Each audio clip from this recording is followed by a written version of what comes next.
In this tutorial video, I will provide a step-by-step guide for sharing the private video on YouTube. For instance, if you share a private video with your friends or colleagues, it will appear like this. This video will not play.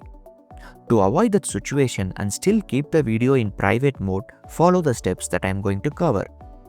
Firstly, go to your YouTube studio and get into the Content Video tab. Here, select the visibility drop-down of the private video and click the Share Privately button, which is under private mode. And you see, YouTube mentions you can invite others to view your private video by entering in their email addresses below. So, I'm starting to type the email addresses of the person I want to share. Likewise, you can add your respective person's email address. Moreover, you can add multiple email addresses for different peoples. Make sure that those email accounts are Google accounts.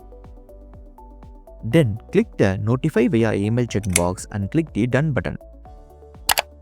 Finally, save the changes. Now I am going to open my Gmail account, and here you see I received the mail from YouTube. And when I click that, the video starts playing. It is pretty simple to share private videos with your mentor, colleagues, friends, families and others when you feel that video does not want to be public. Also, go through this image and understand the use of private, public and unlisted modes on YouTube and what features you can use from them. Better, you can screenshot this clip. If you have any doubts, please drop it in the comment section and don't forget to subscribe to our channel.